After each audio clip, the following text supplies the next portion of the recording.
Alors que Michel Barnier, le nouveau Premier ministre, s'est présenté comme paysan, notre invité chercheur aujourd'hui s'interroge sur l'essence que véhicule ce mot. Pourquoi sa définition a-t-elle évolué ces derniers siècles, de même que sa connotation? Qu'est-ce qui en fait un mot pour autrui, un terme défini par les élites politiques? Un plaisir d'animer cette discussion, comme chaque mercredi, avec Julien Bisson, le rédacteur en chef de l'hebdomadaire Le 1. Bonsoir Julien. Bonsoir Quentin. Et bonsoir à notre invité, Édouard Morena. Bonsoir. Vous êtes enseignant-chercheur en sciences politiques à University of London Institute in Paris, c'est plus chic en anglais, et vous avez fait paraître aux éditions Anamosa cet ouvrage passionnant, passionnant pour toute l'équipe de Questions du Soir, intitulé Paysan. Merci d'être avec nous.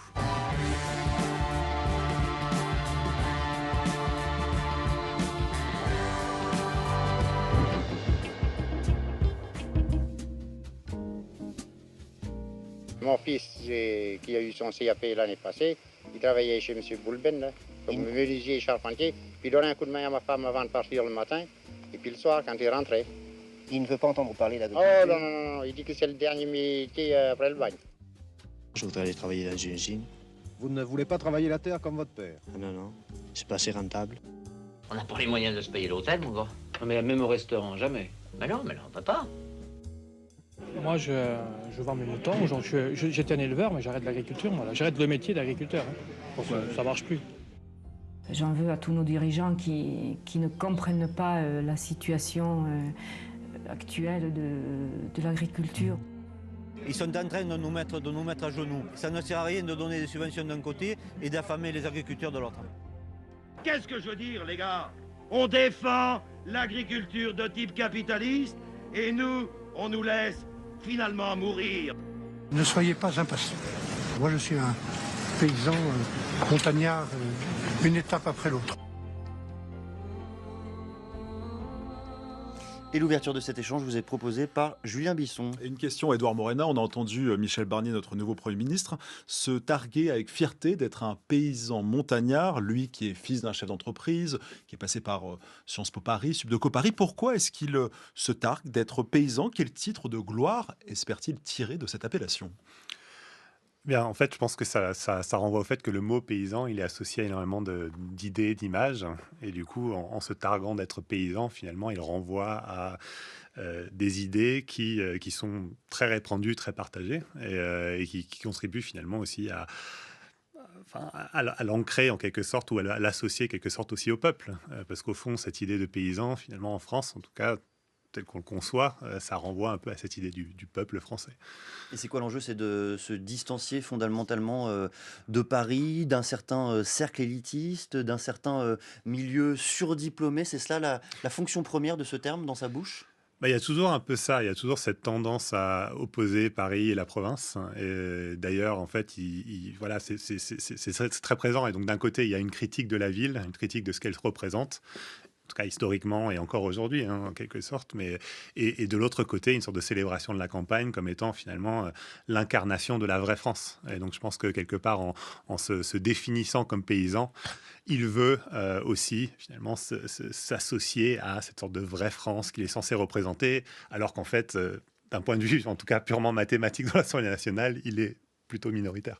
Est-ce que le terme est employé d'une façon totalement indépendante, que l'on se trouve à gauche, à droite de l'échiquier politique, à l'extrême gauche, à l'extrême droite? Le terme de paysan a la même signification, la même valeur? Je pense qu'il y a effectivement des choses qu'on retrouve à gauche comme à droite.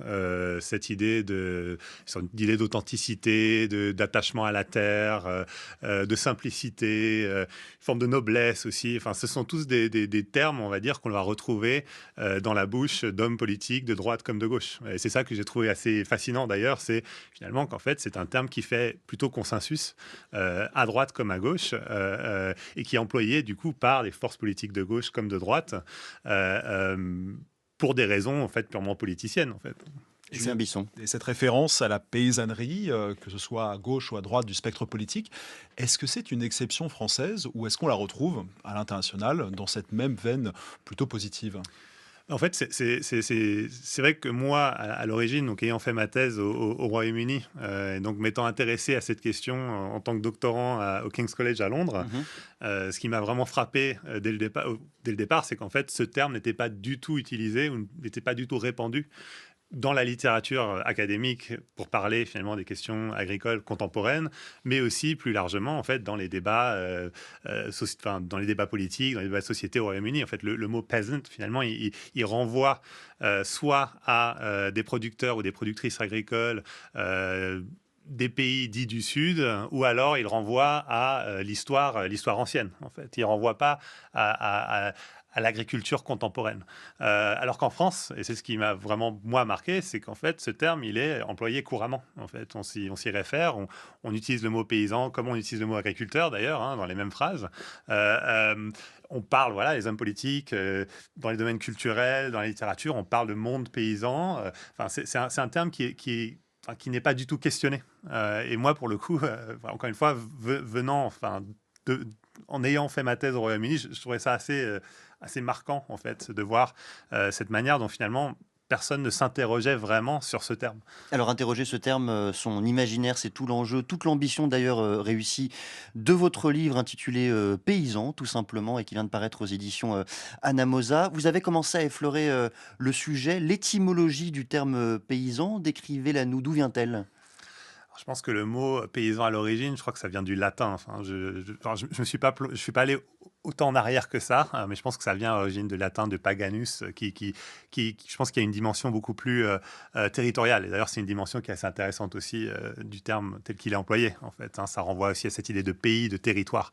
Mais en fait, si on regarde les définitions qui sont données de ce terme. Je me suis notamment penché sur les définitions données dans le dictionnaire de l'Académie française, parce qu'il y a eu plusieurs éditions, donc ça permet de comparer.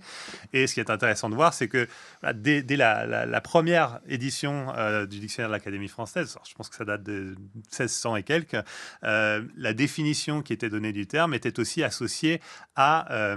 c'était pas juste dire le paysan, c'est l'homme ou la femme qui travaille la terre. On associait aussi des caractéristiques, en fait. On parlait de gros paysans, on l'associait. Donc, on voyait bien que c'était un mot qui était aussi employé dans le langage courant, en fait. Et qui, d'ailleurs, était employé pas uniquement pour caractériser des gens qui travaillent la terre, mais aussi pour caractériser d'autres personnes. Donc, traiter quelqu'un de paysan, en tout cas, dans les premières définitions du dictionnaire de l'Académie française, c'était presque une insulte.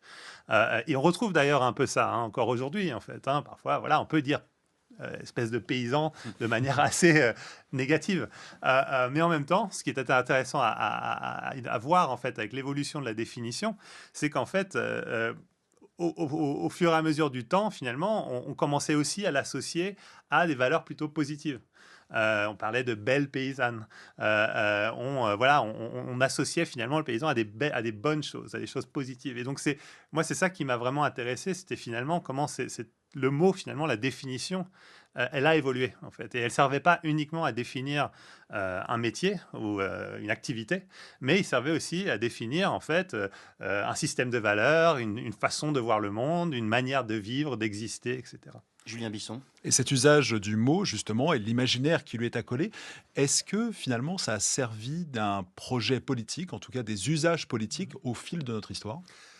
Oui, alors en tout cas, c'est le sentiment anglais. C'est effectivement quand on remonte, par exemple, au Moyen Âge, déjà, en fait, dans les manières de représenter le paysan, que ce soit notamment, en fait, par exemple, dans les livres d'église, où voilà, il y avait des représentations du paysan. On le représentait soit comme sauvage, ou alors on le présentait comme humble personne qui fait le travail de Dieu, en fait, en travaillant la terre.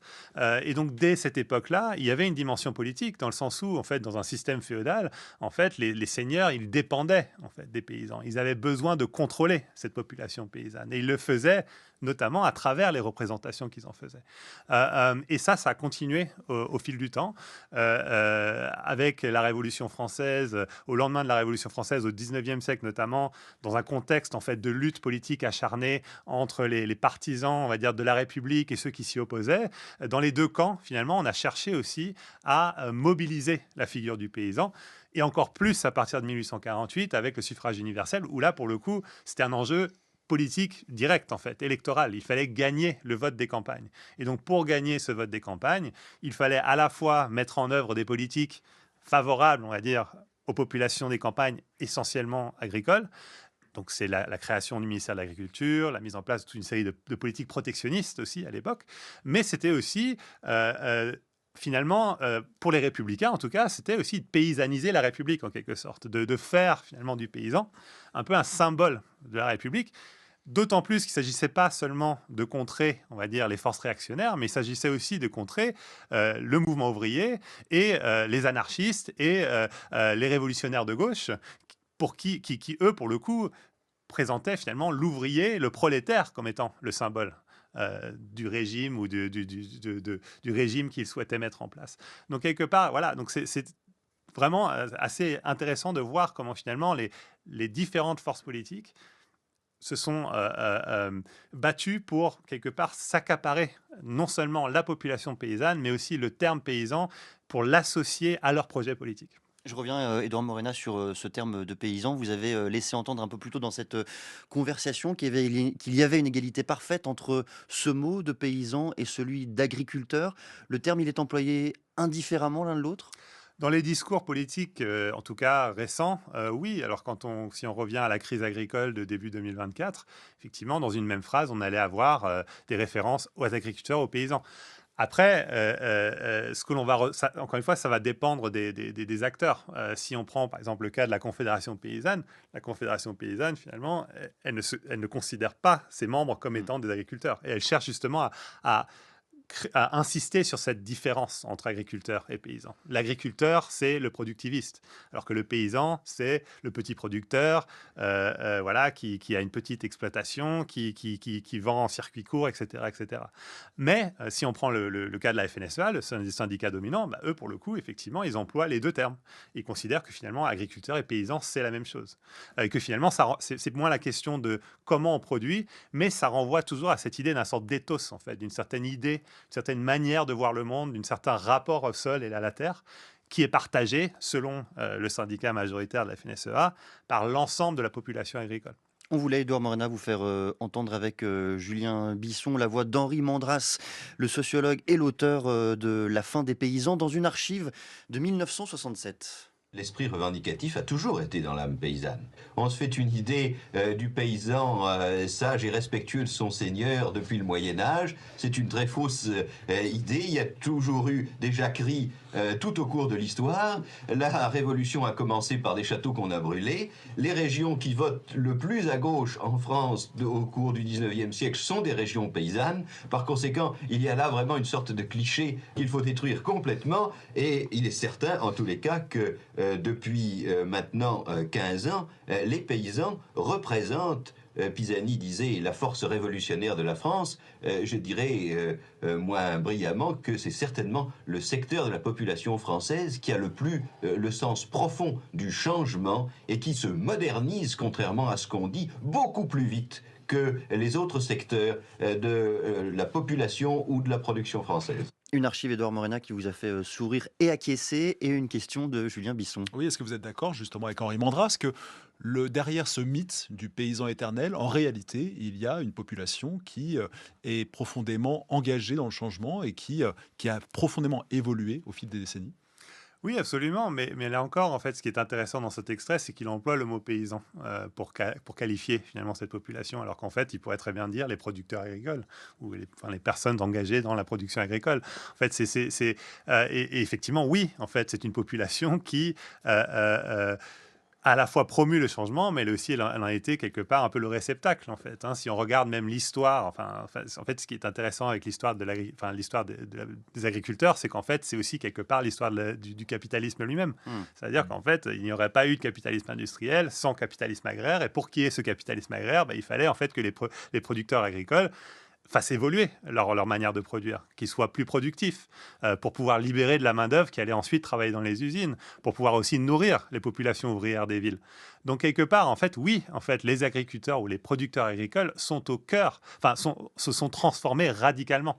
Et d'ailleurs, en fait, ils se sont transformés même bien avant ce qu'on appelle la révolution silencieuse, c'est-à-dire la période d'après-Seconde Guerre mondiale, où en fait, il y a eu une transformation assez massive du système agricole. Dès le 19e siècle, en fait, l'agriculture française se transforme de manière assez radicale. Mais encore une fois, pour revenir à l'extrait, ce qui est intéressant, c'est qu'il emploie ce terme, en fait. Et il parle aussi, d'ailleurs, au début d'une âme paysanne. en fait. Et c'est là où finalement on voit que même Henri Mandras, en fait, je veux dire, son analyse, elle est assez juste, mais même lui, en fait, il a tendance aussi finalement à se référer en fait à cette idée que finalement le paysan, il aurait quelque chose de particulier, il aurait quelque chose de spécial. Mais moi, c'est cette dimension-là que je trouve assez fascinante. J'essaie de déconstruire, en tout cas, j'essaie de comprendre, effectivement, oui. Mais est-ce que ça veut dire que conserver ce mot de paysan, encore aujourd'hui, c'est une façon de masquer les différences de situation qui va exister au sein du secteur agricole? Je pense que c'est le risque, effectivement, c'est de présenter finalement la paysannerie comme un tout. Et d'ailleurs, Henri Mandras, il faisait toujours cette distinction entre les sociétés paysannes et les sociétés englobantes. En parlant de société paysanne, finalement, on renvoie à cette idée que la paysannerie serait un tout cohérent, en fait. Ce serait un tout cohérent qui aurait une sorte de logique qui lui serait propre, qui serait partagée par l'ensemble de ses membres. Et donc, en insistant sur ce qui unit finalement cette population, en fait, le risque, c'est aussi de laisser de côté ce qui la divise, en fait. Et la réalité, c'est aussi qu'à l'intérieur de la population agricole, les agriculteurs, ils se concurrencent, en fait. Quand l'exploitation d'à côté, elle fait faillite, on va racheter les terres du voisin. On va agrandir sa propre exploitation. À l'intérieur même des foyers agricoles, on a aussi des formes de domination aussi qui existent au sein du foyer, entre l'homme et la femme, en fait, entre le père et les enfants, quand les enfants travaillaient aussi à la ferme. On l'a aussi vis-à-vis, en fait, du salarié agricole, dont on parle pratiquement jamais, en fait, et qui n'est pas du tout inclus, finalement, dans ce mot. Alors qu'il est présent, et d'ailleurs, il représente une proportion de plus en plus importante de la population productive agricole française. Donc, pour moi, en fait, c'est ça le danger. Enfin, le danger, c'est un peu le problème que je vois, en fait, avec l'emploi de ce terme. Mais je dirais, c'est plus l'emploi par des chercheurs, par des gens qui étudient, en fait, l'agriculture. Enfin, que les membres de la Confédération paysanne se définissent comme paysans. Enfin, je suis qui, moi, pour dire non, vous n'avez pas le droit. Comme ils le souhaitent. Bien sûr. Et voilà, c'est tout à fait... Enfin, voilà. Par contre, c'est de considérer, finalement, la paysannerie comme une catégorie d'analyse. Parce que pour moi, c'est une catégorie d'analyse qui pose en fait tout un tas de problèmes ou qui soulève en tout cas tout un tas de questions. Qu'est-ce que signifie, Édouard Morena, l'expression bourdieusienne, le mot paysan est un mot pour autrui? Qu'est-ce que ça veut dire un mot pour autrui? Alors c'est cette idée au fond que c'est un mot dont le sens finalement il est... Dans son cas, en fait, il parlait de la paysannerie comme classe pour autrui. C'est-à-dire qu'en fait, il considérait que, voilà, son idée, c'était de montrer comment la paysannerie, finalement, elle, la propre définition qu'elle avait d'elle-même, finalement, elle était définie par quelqu'un d'autre, en fait. En fait, c'est presque comme si elle jouait un rôle. Elle faisait le paysan, quelque part. Elle essayait de répondre à l'attente qu'avaient les autres vis-à-vis d'elle. Et effectivement, je trouve que c'est très juste, en fait, cette idée.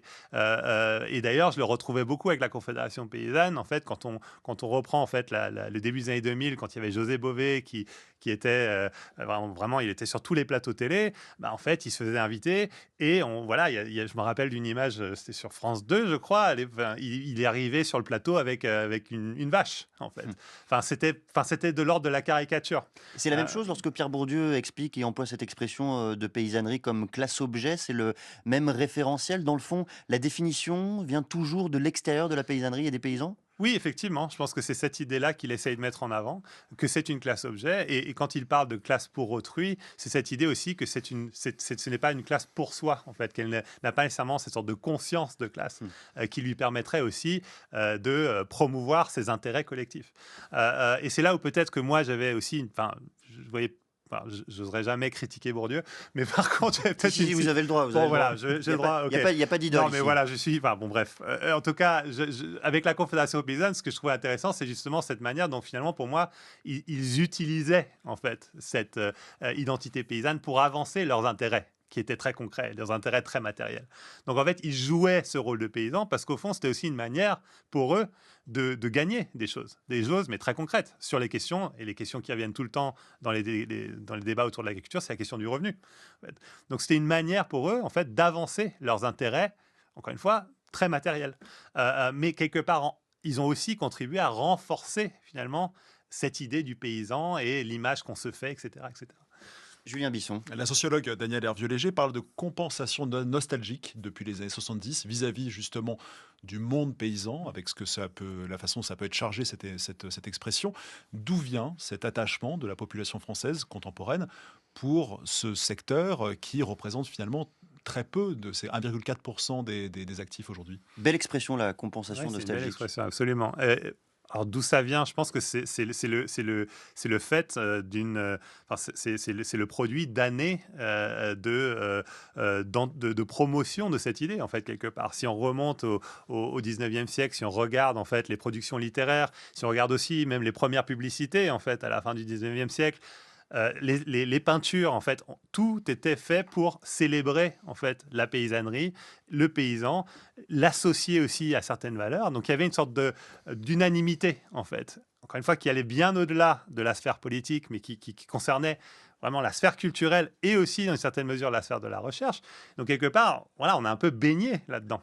Et donc, c'est ce qui fait que, finalement, on est tous attirés par le salon de l'agriculture, par l'idée, en fait, aussi, l'idée aussi de retrouver ces attaches paysannes anciennes.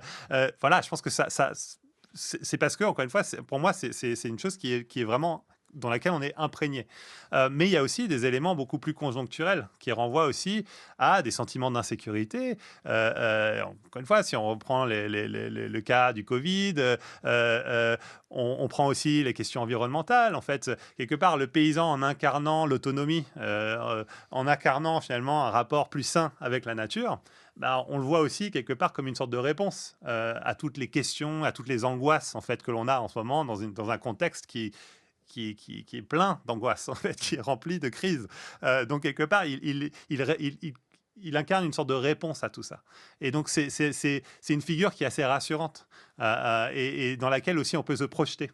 Donc, je pense que c'est ce qui explique aussi le fait qu'on soit si attiré par le paysan. La voix de Gabriel Attal, ancien Premier ministre, et alors immergé, il y a quelques mois, c'était le 26 janvier dernier, au cœur de la crise agricole.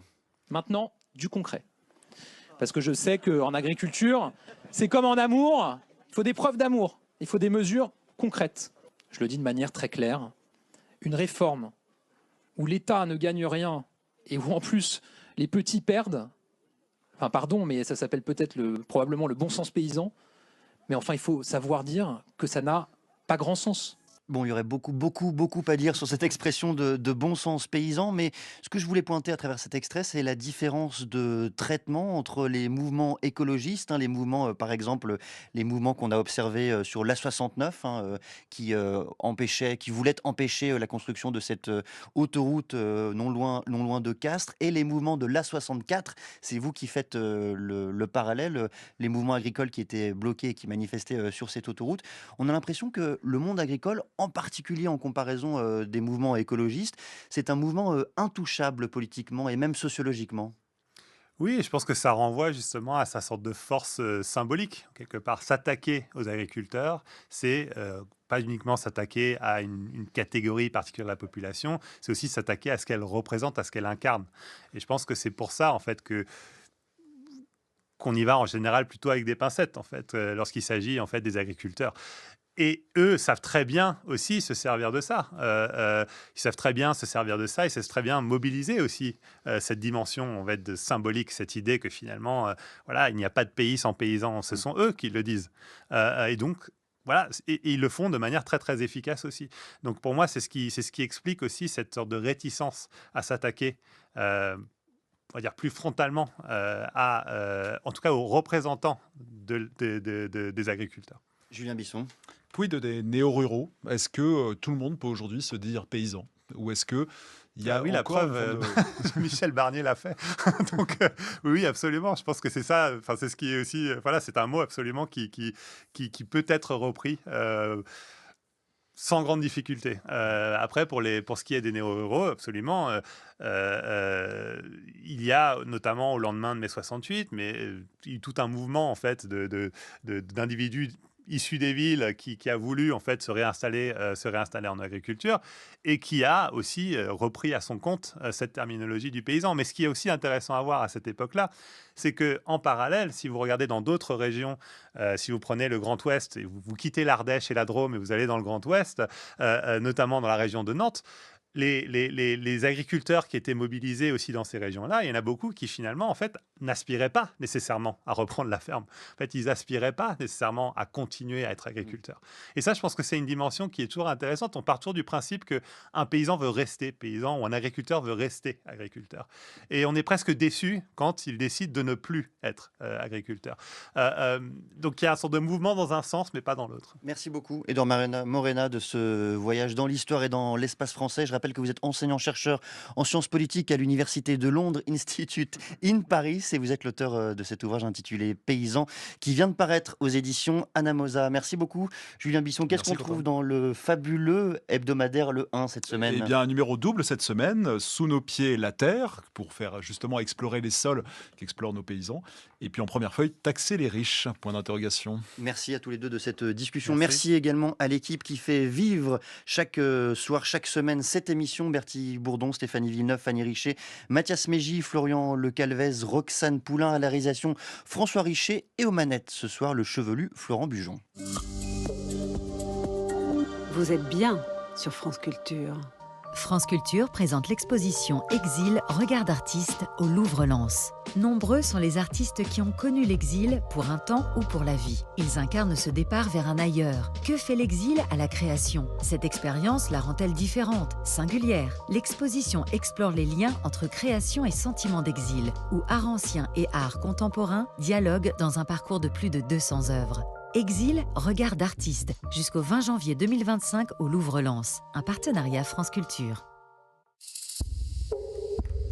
Restez à l'écoute, vous avez rendez-vous avec la jeunesse, la poésie, l'humour. Claude Ponty en discussion avec Louise Touret dans ce 3e épisode d'À Voix Nue.